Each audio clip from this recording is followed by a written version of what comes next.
Good morning, yo, what's up? My name's Patrouski. Welcome back to another episode of watching me complete my Pokedex in PokeMMO after 6,300 hours. It's been way too many hours of gameplay without making enough progress towards my Pokedex completion. We're going to see what we're looking at so far. I do have a ton of Pokemon actually in my PC stored up that are ready to be leveled and trained up whenever I'm ready to do that.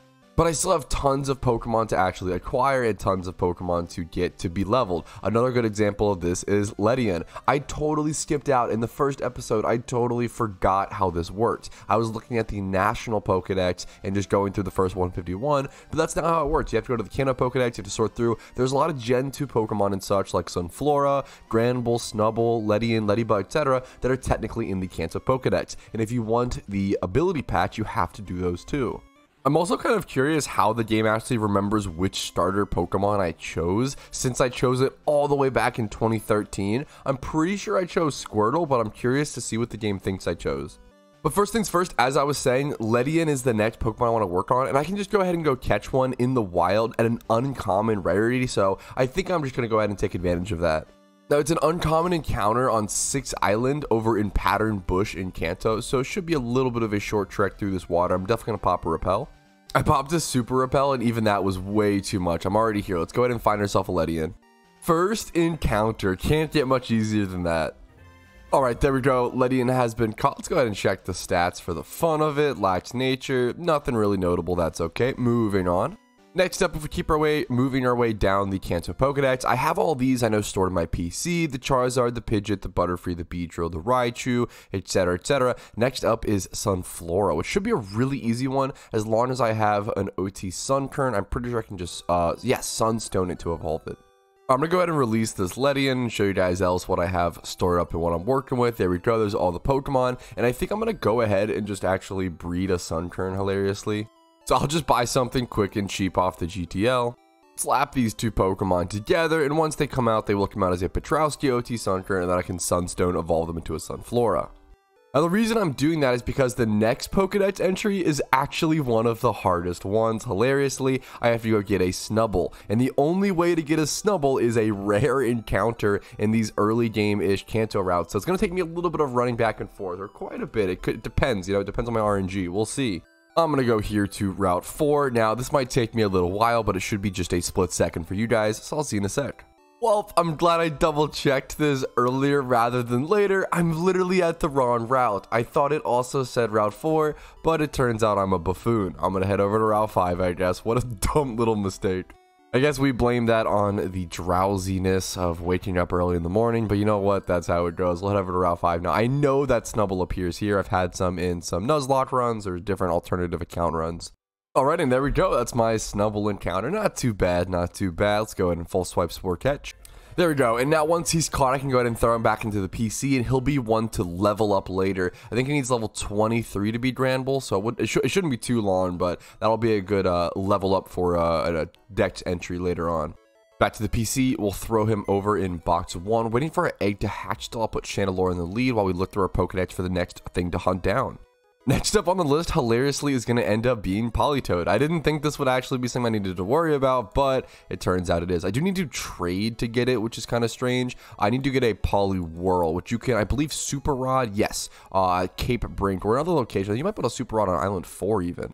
And you know what? My Sunkern went ahead and hatched. Let's go ahead and grab a Sunstone. I'm sure I have some of those. They're wicked cheap, and you find them all over the place, it feels like. So let's go ahead and get that Sunflora Pokedex entry. There we go, Sunflora taken care of. Really underrated, really cool Pokemon. Pretty weak Pokemon, but I like the design. I've always been a sucker for it. And now we went through all that effort to get that Sunflora. You know what we do with it now? We release it. Well, salute, my friend. Thus is the life of a cruel Pokedex completer.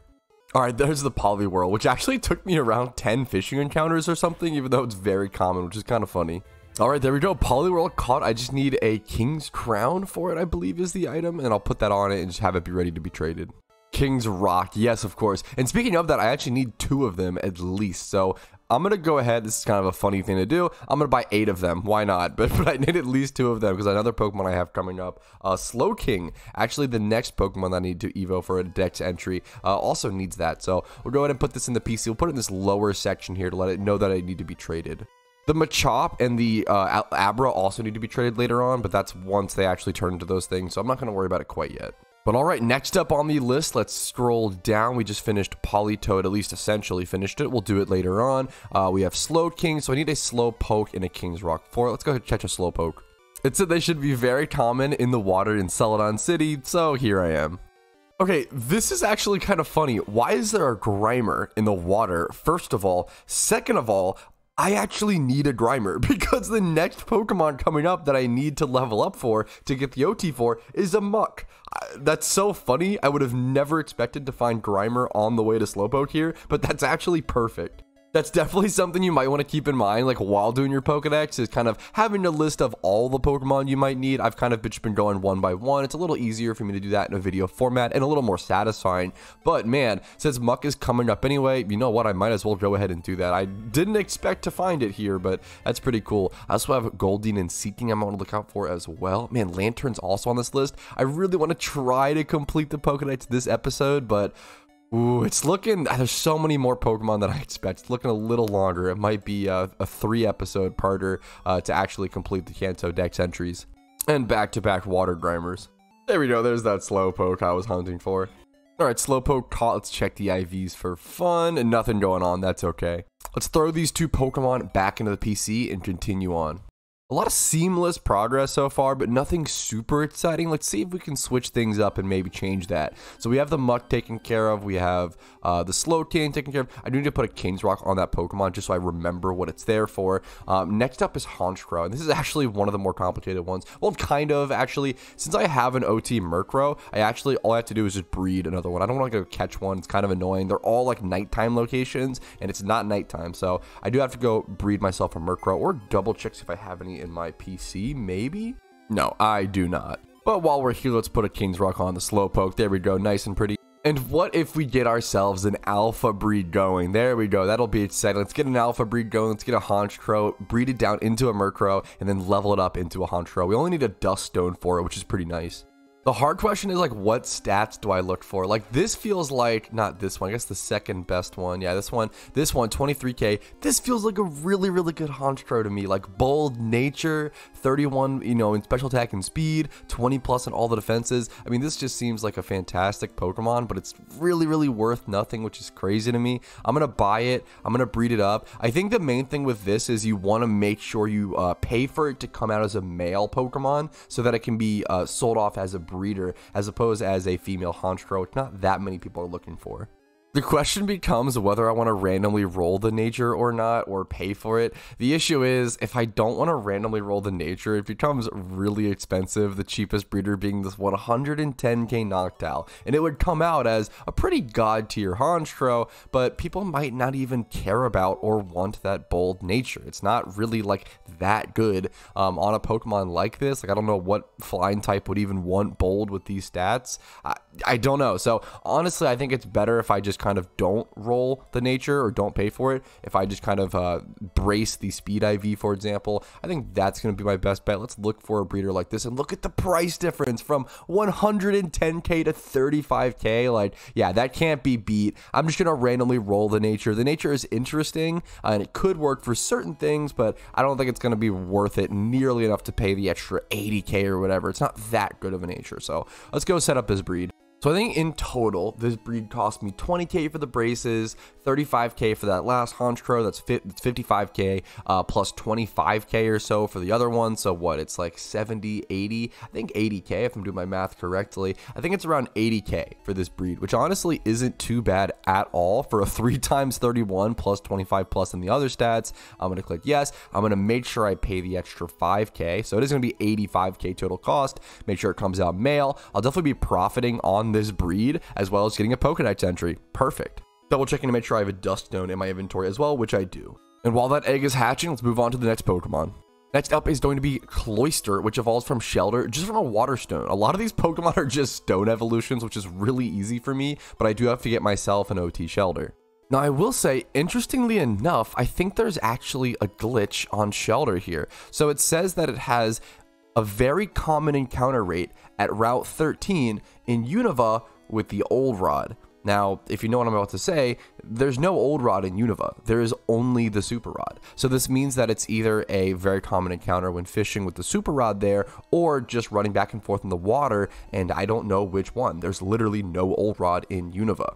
It's always been a huge theory of mine that the Unova designers just totally forgot about fishing and just kind of added it at the very end of the game, because if you remember, you don't get the fishing rod in Unova until after defeating the Elite Four, which is very unique and kind of hilarious. Why would that be the case? I don't know.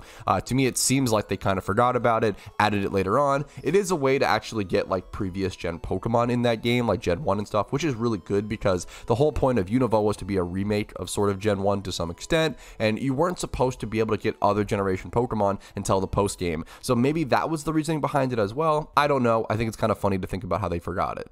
Here we are at Route 13. I don't know if it's going to be back and forth running in water or fishing. I'm going to try running back and forth first. There's also a lot of great shiny encounters here, so if I just so happen to get a shiny along the way through this journey, it'd be incredible, which is a kind of a part of a reason why I'm doing it now. I am at 30,374 encounters dry, just slightly over shiny rate, of course. This is what I do not want to see though. Pelipper hordes, stay away from me. All right, let's try the fishing strategy.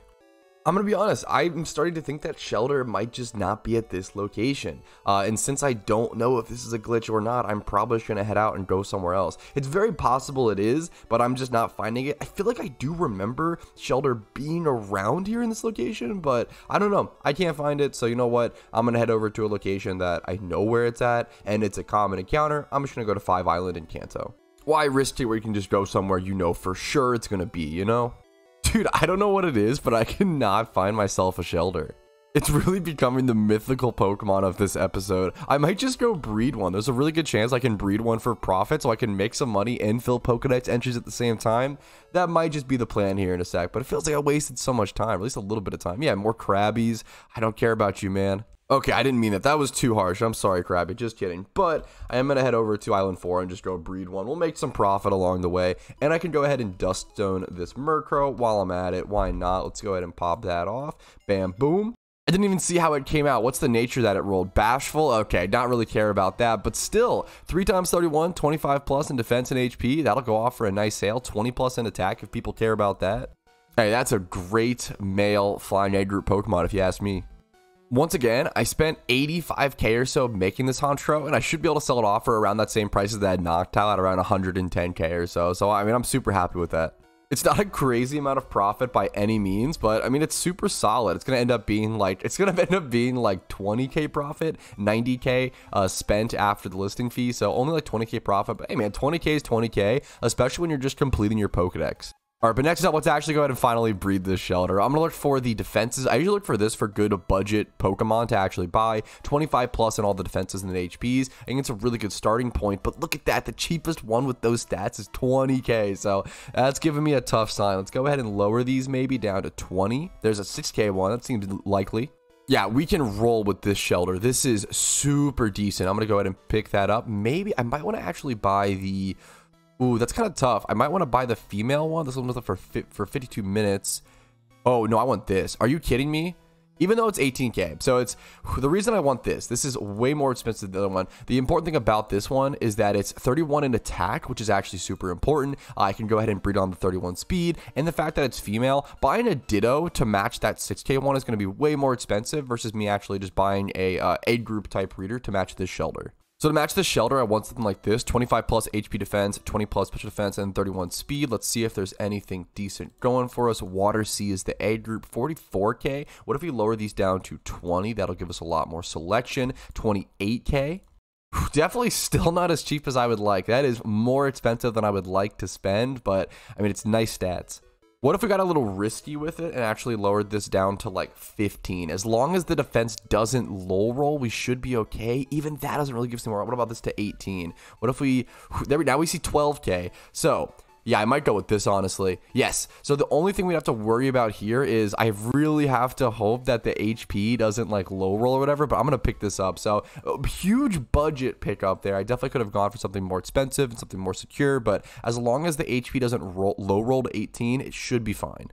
So 18k for the Shelter, 12k for the Drapion. That obviously leaves us with 30k spent there, and then 20k for the braces, 50k spent on this breed. It should come out 20 plus, hopefully, in all the defenses and everything, 31 attack and speed. If this comes out with a good nature, that would immediately make this an insane huge profit. You're looking for Adamant or Jolly on a Cloister like this. Okay, but back to Pokedex stuff. While that is hatching, let's move on. I need Drowsy, hilariously. Drowsy and Hypno are two Pokemon that I literally don't have in my decks by any means at all, so I have to take care of both of those. Let's go catch myself a Drowsy. Is it a level evolution? Yeah, level 26. So Drowsy is a horde Pokemon over here on Route 11 at any time of day. There was a nighttime horde at another location, but it should be pretty easy to find here. There we go. All right, here we go. This should be the Drowsy caught. And I'm not going to lie, all of this time it takes to complete the Pokedex, taken a bit longer than I expected with how much progress I had had. Obviously, it takes a long time to complete any Pokedex, but with how much progress I had naturally acquired over, thousands of hours of playing, I'm surprised it's still taking me this long, but I guess that's just the cost of things. But I'm having a lot of fun. This is actually the most fun I've had for like a refreshing new series, maybe since PokeMMO Money Mania, but even then, like that kind of dies off after a couple episodes or so. I'm really enjoying this Pokedex entry stuff. I think it's really refreshing, really fun. It's not a goal that I normally go for, and I'm really enjoying it. I hope you guys are just enjoying watching as well, and if you are, maybe consider leaving a like on the video, subscribing to the channel for daily PokeMMO videos, following the Twitch for streams Monday through Thursday at 12 p.m. ET. The Discord's links down below as well if you want updates and all that content, and if you want to go above and beyond and support me, PayPal, Venmo, YouTube memberships, Twitch Primes, Twitch subs, all that stuff helps the channel stay alive.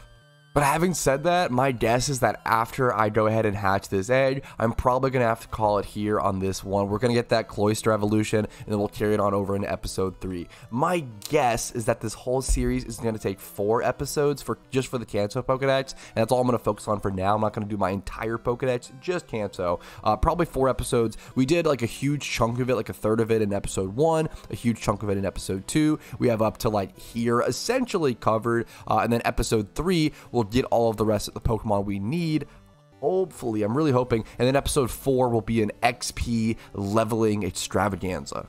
And there we go. There's the Shelter hatch. Once again, if this comes out Adamant or Jolly, this could be insane money. Quiet. That's okay. Still, it mid-rolled on the HP, and that's all I was hoping for. We could actually sell this off for really good profit. But first things first, I need to Waterstone evolve it. And bam, there we go. We have a Cloister on the way. Shelter is such a super underrated Pokemon. Shelter is like one of the few S-tier shinies in Kanto. It's an incredible Pokemon. Definitely don't sleep on shiny Shelter. Even shiny Cloister has a place. Not as cool in my opinion being blue. Shelter being, that really sick uncommon orange, but still fantastic shinies all around. Maybe one day I'll see myself getting that little shiny orange guy with a big tongue sticking out. Man, Cloister really tries to learn like 12 moves upon level up, huh? Thankfully, at least he learns a lot of really good ones, like Ice Crash, Twin Needle, Shell Smash, Ice Shard. These are just all actually really decent moves that it needs. It's still learning more. This thing's a monster. I don't know if I've ever seen a single Pokemon learn so many of evolution moves, I'm not gonna lie.